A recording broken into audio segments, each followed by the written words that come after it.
Hello friends, welcome to my channel. মই আজি কাজি নেমু টেঙাৰ বিষয়ে কম। ভিডিঅ'টো আৰম্ভ কৰাৰ আগতে প্লিজ আপোনালোকে মোৰ চেনেলটোত সাবস্ক্ৰাইবৰ ৰঙা বটামটোত ক্লিক কৰি সাবস্ক্ৰাইব কৰিব আৰু ভিডিঅ'টো শেষলৈকে চাব। দৰাচলতে কাজি নেমু টেঙাৰ যথেষ্ট উপকাৰিতা আছে। ইয়াত যথেষ্ট পৰিমাণৰ ভিটামিন চি থাকে আৰু দেহৰ প্ৰতিৰক্ষা ক্ষমতাত সহায় কৰে। নেমু টেঙাৰ ৰস গৰম পানীৰ লগত ৰাতিপুৱা খালে শৰীৰৰ pHৰ মাত্ৰা নিয়ন্ত্ৰিত হৈ থাকে।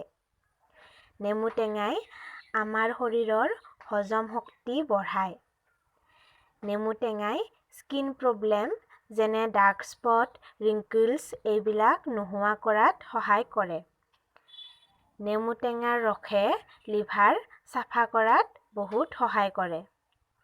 নেমু টেঙাৰ ৰস গৰম পানীৰ লগত মিহলাই খালে শৰীৰটো হাইড্ৰেট হৈ থাকে আৰু শৰীৰটো সবল কৰি ৰখাত সহায় কৰে।